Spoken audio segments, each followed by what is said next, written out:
Rezim ini sudah nggak punya ruh, nggak punya empati, nggak punya. Rezim ini sudah zombie, nggak ada isinya, udah jiwanya nggak ada, udah kosong. Food Mahfud saya tanya, rezim saya tanya, merespon keluhan masyarakat atau merespon keluhan investor, pemodal? Nanti kalau saya jadi presiden nanti 10 juta lapangan pekerjaan. Ini kartu prasakti, ini kartu prakerja, ini kartu sembako murah, ini kartu Indonesia Pintar. Mendengar pernyataan rezim, melihat wajah-wajahmu rezim yang belenek, muntah, bisa kehilangan selera makan.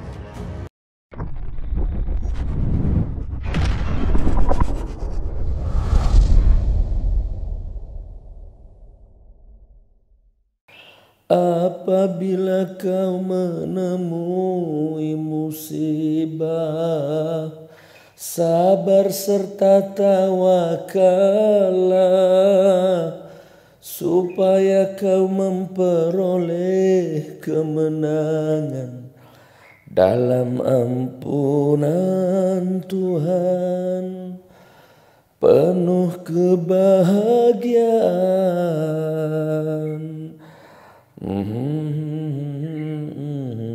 Sudah.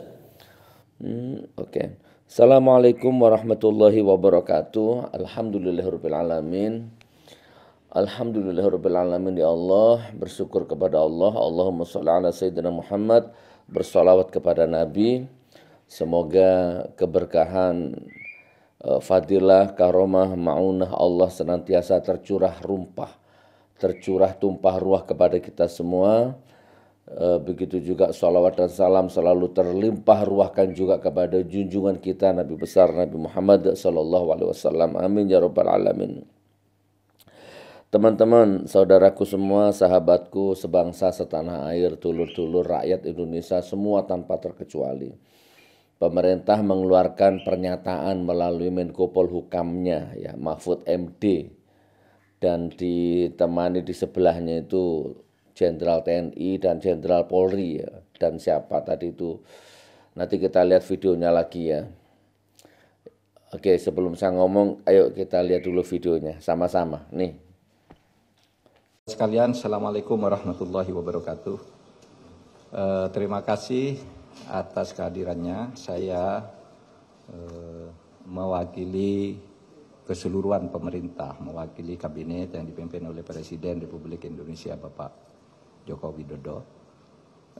Malam ini akan menyampaikan pernyataan pemerintah terkait dengan kondisi politik dan keamanan pasca pengesahan Undang-Undang Cipta Kerja oleh DPR dan pemerintah pada tanggal 5 Oktober 2020 yang lalu.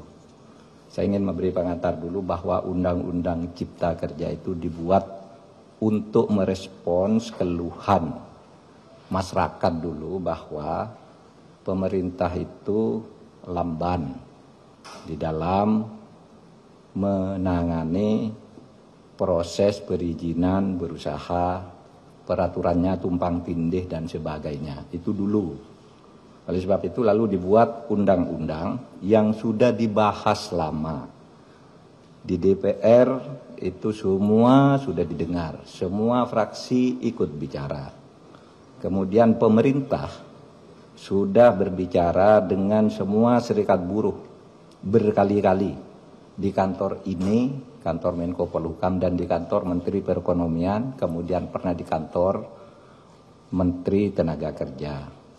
Jadi sudah bicara sebenarnya dan sudah mengakomodasi, meskipun tidak 100% dari hasil diskusi itu ditemukan jalan tengah akomodasi.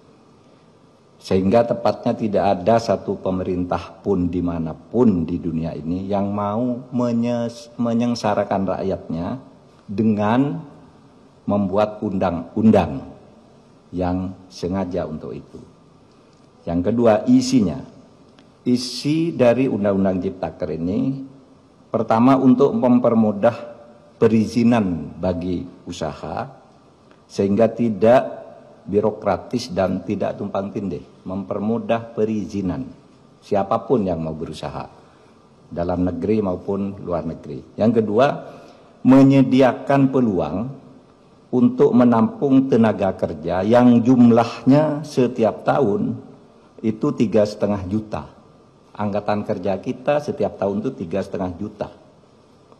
Dengan 82% tingkat pendidikannya di bawah SMP, sehingga tidak adaptif sebenarnya, belum siap untuk bekerja di bawah IT, ya. Mereka ini pekerja-pekerja yang hanya ijazahnya SMP, SMK ke bawah. Jadi tidak bisa bekerja di padat modal, dia di padat karya yang sebagian besar. Jadi ini yang penting, undang-undang ini bukan hanya untuk buruh yang sekarang banyak berdemo. Ini justru lebih untuk mereka yang belum bisa menjadi buruh, untuk angkatan kerja yang akan datang makin banyak. Sedangkan hak-hak buruhnya sendiri berdasar undang-undang lama secara umum sama sekali tidak diganggu. Kemudian tentu untuk memberantas korupsi di birokrasi melalui pengurusan yang bertele-tele. Sekarang disederhanakan agar tidak ada korupsi, tidak ada pungli dan sebagainya. Yang sekarang rame karena banyak hoax. Misalnya di undang-undang ini tidak ada pesangon bagi orang yang PHK. Itu tidak benar. Pesangon justru ada. Dibilang tidak ada cuti, tidak cuti haid, cuti hamil dan sebagainya. Di sini ada di undang-undang ini. Dibilang mempermudah PHK, itu tidak benar juga. Karena justru sekarang PHK itu harus dibayar kalau belum putus di pengadilan. Oleh sebab itu di undang-undang ini ada jaminan kehilangan pekerjaan. Ini dibilang tidak ada, hoax yang banyak. Bahkan ada yang mengatakan pendidikan dikomersialkan. Ketahuilah bahwa 4 undang-undang pendidikan, 4 undang-undang di bidang pendidikan sudah dicabut dari undang-undang ini karena aspirasi. Sesudah diskusi-diskusi, tolong Pak keluarkan tuh undang-undang, sudah kita keluarkan.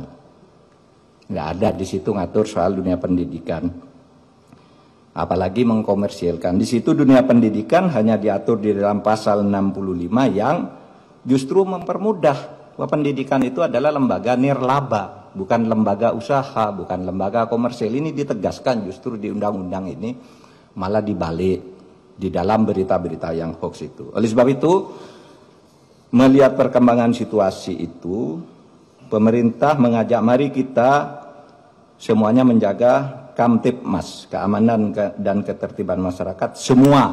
Semua harus kembali ke posisi tugas menjaga negara masing-masing. Pemerintah, rakyat atau masyarakat dan civil society. Mari bersama-sama ke posisi masing-masing untuk menjaga keamanan masyarakat, dan untuk itu pemerintah menyampaikan pernyataan sebagai berikut. Pernyataan pemerintah terkait dengan kondisi politik dan keamanan pasca pengesahan Undang-Undang Cipta Kerja oleh DPR dan pemerintah pada tanggal 5 Oktober 2020 yang lalu. Selamat malam, mencermati perkembangan yang terjadi di lapangan terkait dengan penyampaian aspirasi tentang Undang-Undang Cipta Kerja dalam berbagai bentuknya di sejumlah daerah.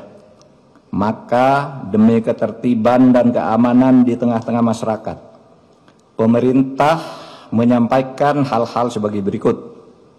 1. Undang-Undang Cipta Kerja dibentuk justru untuk melaksanakan tugas pemerintah dalam membangun kesejahteraan masyarakat melalui penciptaan lapangan kerja yang semakin banyak, perlindungan terhadap buruh, penyederhanaan birokrasi, dan kemudahan berusaha, serta untuk melakukan pemberantasan korupsi dan pungli, dan pencegahan tindak pidana korupsi lainnya. Yang kedua, pemerintah menghormati kebebasan berpendapat, dan menyampaikan aspirasi terkait dengan Undang-Undang Cipta Kerja. Sepanjang semua itu dilakukan dengan damai, menghormati hak-hak warga yang lain, dan tidak mengganggu ketertiban umum. Yang ketiga, pemerintah menyayangkan adanya aksi-aksi anarkis yang dilakukan oleh massa di tempat-tempat tertentu dengan merusak fasilitas umum, membakar, melukai petugas, dan juga menjarah. Tindakan itu jelas merupakan tindakan kriminal yang tidak dapat ditolerir dan harus dihentikan. 4. Tindakan merusak bangunan fasilitas umum dan serangan secara fisik terhadap aparat dan warga masyarakat merupakan tindakan yang tidak sensitif atas kondisi yang dialami oleh rakyat yang sedang berjuang melawan pandemi COVID-19 dan juga kondisi ekonomi yang sedang sulit. 5. Untuk itu, demi ketertiban dan keamanan, maka pemerintah akan bersikap tegas atas aksi-aksi anarkis yang justru bertujuan untuk menciptakan kondisi rusuh dan ketakutan di dalam masyarakat. 6. Selain berdemonstrasi dengan tertib dan tidak melanggar hukum, ketidakpuasan atas undang-undang tersebut bisa ditempuh dengan cara yang sesuai dengan konstitusi, yaitu dengan menyalurkannya dalam proses pembuatan peraturan pemerintah, perpres, permen, perkada sebagai delegasi perundang-undangan. Bahkan bisa diajukan melalui mekanisme judicial review atau uji materi maupun uji formal ke Mahkamah Konstitusi. 7. Sekali lagi, pemerintah akan bersikap tegas dan melakukan proses hukum terhadap semua pelaku dan aktor yang menunggangi atas aksi-aksi anarkis yang sudah berbentuk tindakan kriminal. Saya ulangi, 7. Sekali lagi, pemerintah akan bersikap tegas dan melakukan proses hukum terhadap semua pelaku dan aktor yang menunggangi atas aksi-aksi anarkis yang sudah berbentuk tindakan kriminal. Ditandatangani oleh Muhammad Mahfud MD selaku Menko Polhukam, Muhammad Tito Karnavian selaku Menteri Dalam Negeri, Budi Gunawan selaku Kepala Badan Intelijen Negara, Marskal TNI Hadi Cahyanto selaku Panglima TNI, dan Jenderal Polisi Idham Aziz sebagai Kepala Kepolisian Republik Indonesia. Demikian, terima kasih. Assalamualaikum warahmatullahi wabarakatuh.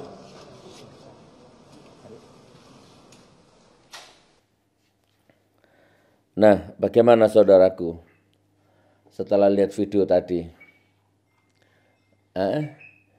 Setelah melihat video tadi, bagaimana keputusanmu, komentarmu, pernyataanmu, imajinasimu, ya, analisamu bagaimana setelah nonton pernyataan rezim ya yang disampaikan oleh Mahfud MD, yang semua tadi itu sudah di mata masyarakat sudah tidak ada harga dirinya, sudah tidak ada legitimasi atau kepercayaan lah di sebagian besar masyarakat Indonesia. Rezim ini sudah nggak dipercaya sama rakyat. Ya. Kalau TNI, Jenderal TNI-nya, siapa itu yang kumisnya besar kayak yang kumisnya tebel kayak Adam, suaminya Inul, itu udah sama-sama kita tahu dulu. Ya konyol sih ya, sempat berpose viral sama Jenderal Polri Tito Karnavian suap-suapan tuh. Coba cari di Google tuh, fotonya masih ada itu. Aduh, menjijikkan ya.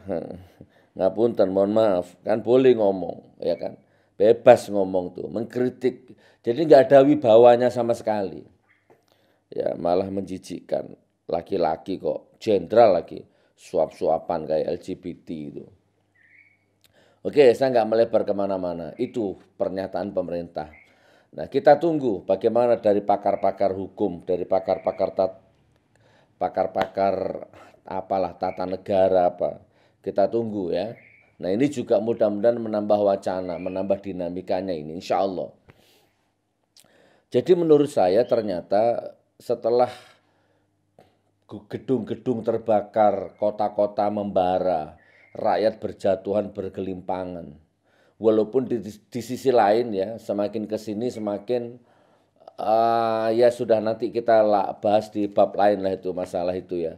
Ternyata yang rusak, yang terbakar itu adalah ya milik-milik tertentu gitu kan. Sementara yang milik tertentu tidak rusak gitu kan.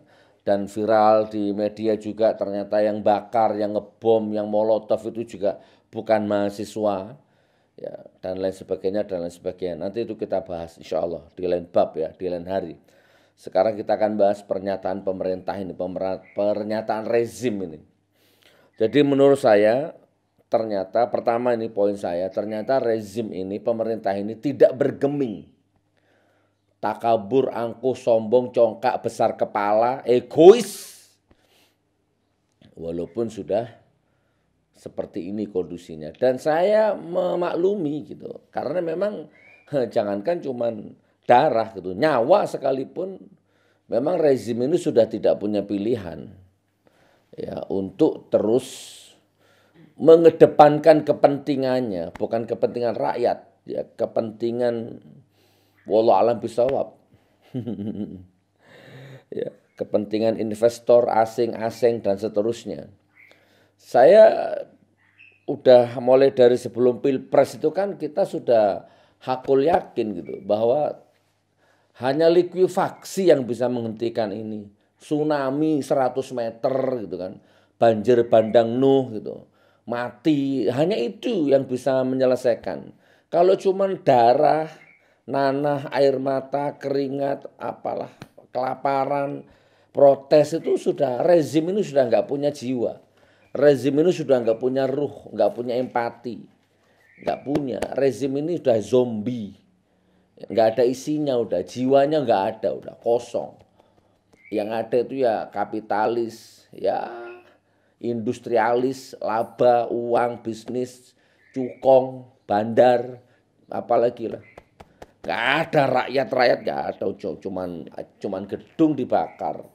Ya, cuman rakyat mati, ya, darah enggak ada. Enggak masuk hitungan. Sebagaimana 700 petugas KPPS yang meninggal ya tanpa kejelasan itu. Yang pertama, rezim ini ternyata tidak bergeming. Ya, jadi di pidatonya Mahfud MD tadi itu yang awal-awal tadi Omnibus Law ini diciptakan untuk justru merespon keluhan masyarakat gitu kan. Merespon keluhan masyarakat terhadap tetek bengek lah kesusahan pekerjaan di Indonesia selama ini. Jadi Mahfud saya tanya, rezim saya tanya, merespon keluhan masyarakat atau merespon keluhan investor, pemodal. Imanku mengatakan bukan merespon keluhan masyarakat, tapi mempermudah merespon keluhan investor, cukong, bandar. Ini bukan menebar kebencian. 2 kali hampir rezim ini selesai. Yang ada itu buka matamu, yang jelas tetap aja masyarakat susah. Ya, pengangguran di mana-mana. Udah itu intinya. Nggak usah membulet bahasa-bahasa standar, baca teks. Itu siapa yang bikin teks nggak jelas siapa, di belakang itu siapa. Nggak ada. Yang kedua, mempermudah perizinan pengusaha. Lagi-lagi saya bertanya, pengusaha, investor, atau mempermudah izin usaha rakyat. Terbukti hampir 2 kali rezim ini berkuasa, rakyat tetap susah, ya kan? Pengusaha menjerit, ya kan? Dah kurang lebihnya seperti itu. Intinya Omnibus Law ini diciptakan karena untuk merespon keluhan masyarakat, mempermudah pekerjaan masyarakat, plus kata Mahfud MD tadi satu, plus apa? Memberantas korupsi dan pungli. Pret! Taek. Memberantas korupsi, pungli. Nggak ada, mana 2 kali rezim ini korupsinya merajalela, punglinya merajalela. Baik satlantasnya, ya kan, polisi-polisi oknum di pinggir jalan tuh pungli di mana-mana. Nggak akan kamu bisa memutus pungli ini sampai kiamat, Mahfud. Karena sistem ini kamu ngomong sendiri kan, orang malaikat pun masuk ke sistem jadi iblis, kan ya kan?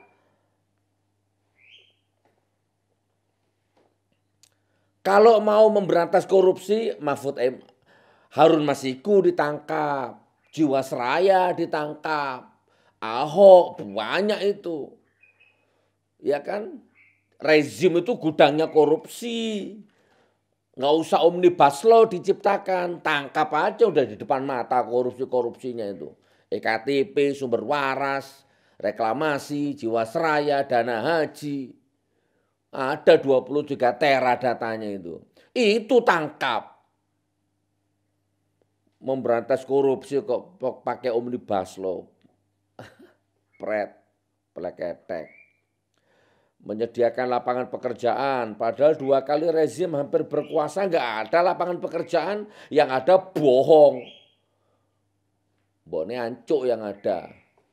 Nanti kalau saya jadi presiden nanti 10 juta lapangan pekerjaan. Ini kartu prasakti, ini kartu prakerja, ini kartu sembako murah, ini kartu Indonesia Pintar. Wah! Taek kabeh. Ada bohong, dusta, carpak, ngolpok.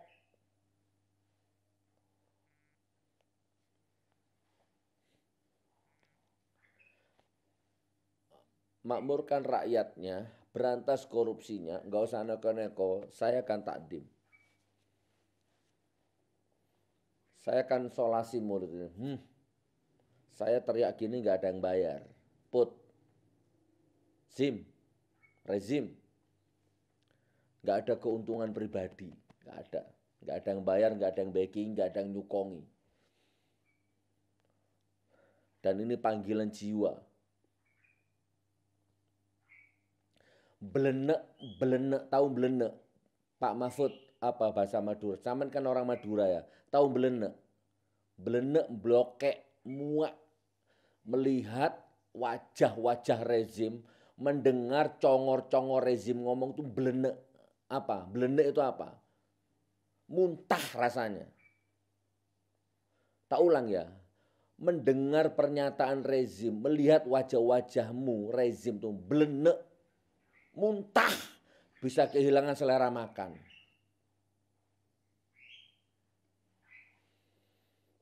Demi Allah ini, lillahi ta'ala ini. Memberantas korupsi, mempermudah lapangan pekerjaan. Kok bisa ngomong gitu? Taruh mana hati itu? Wong kenyataannya korupsi merajalela, nepotis merajalela, kolusi merajalela. Rakyat menderita di mana-mana, kerjaan susah. Kok bisa congor itu ngomong begitu itu?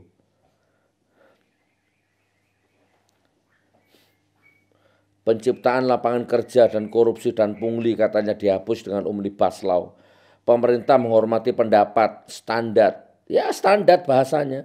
Menghormati pendapat. Kalau menghormati pendapat gak ada gas air mata. Pemerintah menyayangkan anarkis oleh massa, melukai petugas. Lah ya profesor, tapi kok yang ngono iku lho lek gelar titel kalau nggak berkaya gitu itu. Baca teks. Gitu itu dah, nggak keluar dari hati, nggak keluar dari jiwa.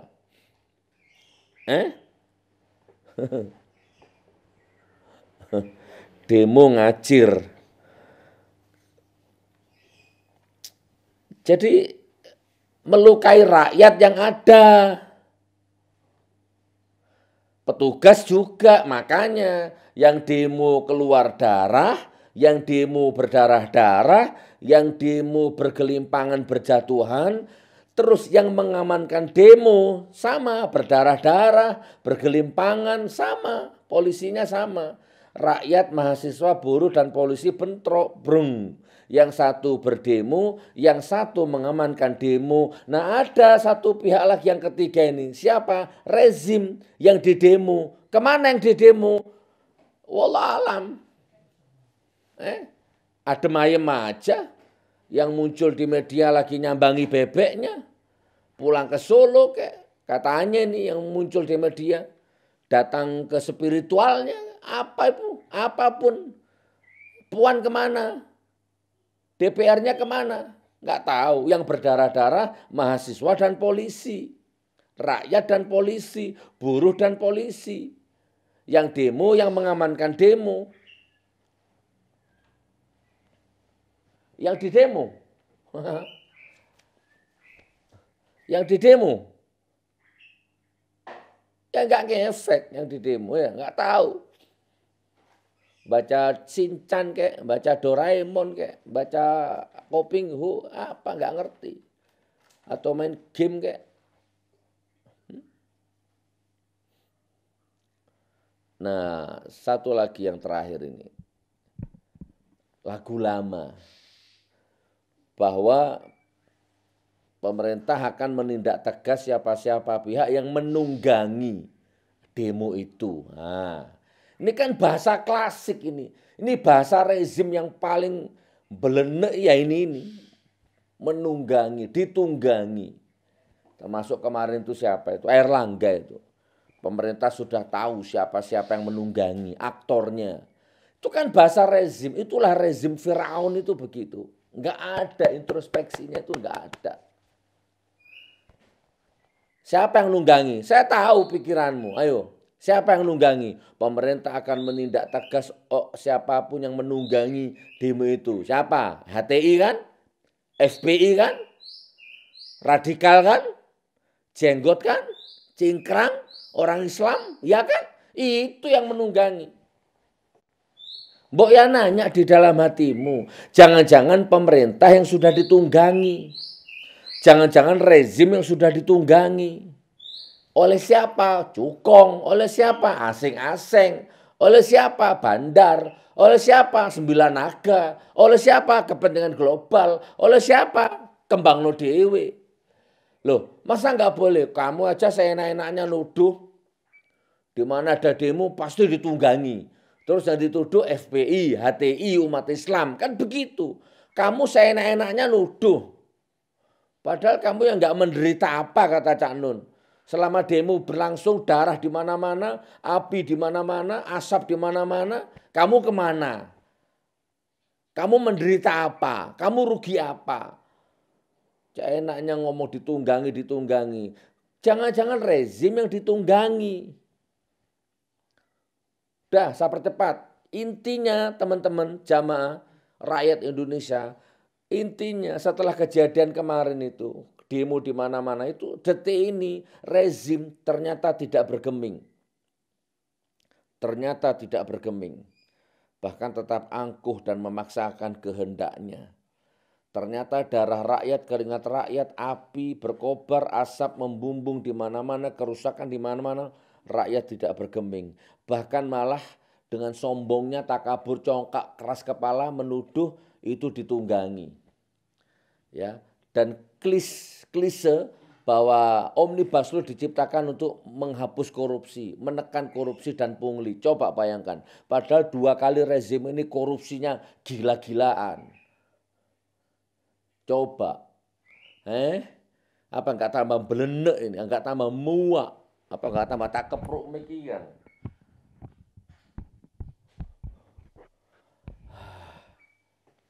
Enggak ada introspeksinya. Oke, ini yang bisa saya sampaikan.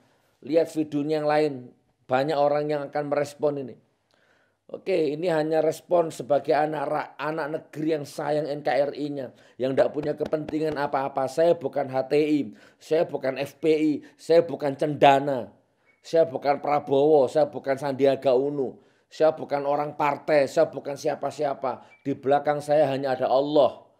Allah, Allah, Allah, Allah dan rakyat. Sudut pandangku sebagai rakyat yang selama ini dikhianati, dibohongi, didustai. Dan sampai detik ini rezim tidak ada taubatnya sama sekali. Dah, paham?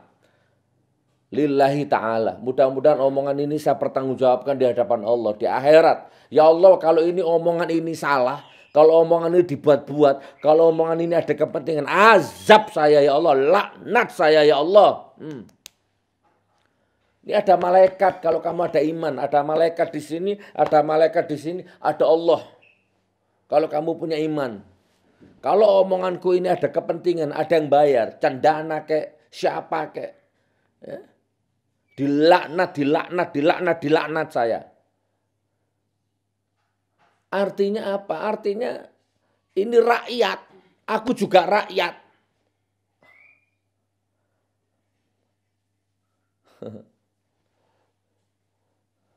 Wis. Selamat berangkuh, selamat berkeras kepala, selamat beregois. Dan terakhir, selamat menikmati penderitaanmu yang berkepanjangan. Wallahi, wallahi, wallahi. Demi Allah, demi Allah, demi Allah, demi Allah. Yang jiwaku dalam genggamannya, hidupku dalam genggamannya. Enggak lama kalian mengenaskan kalian semua. Azab, azab sudah terjadi dan berlangsung. Dan tidak ada tanda-tanda taubatan nasuha, tidak ada tanda-tanda untuk minta ampun kepada Allah, minta maaf kepada rakyat. Yang ada justru malah menutupi kebohongan-kebohonganmu selama ini dengan kebohongan-kebohongan yang baru. Wallahi. Selamat menikmati penderitaan yang berkepanjangan. Wassalamualaikum warahmatullahi wabarakatuh.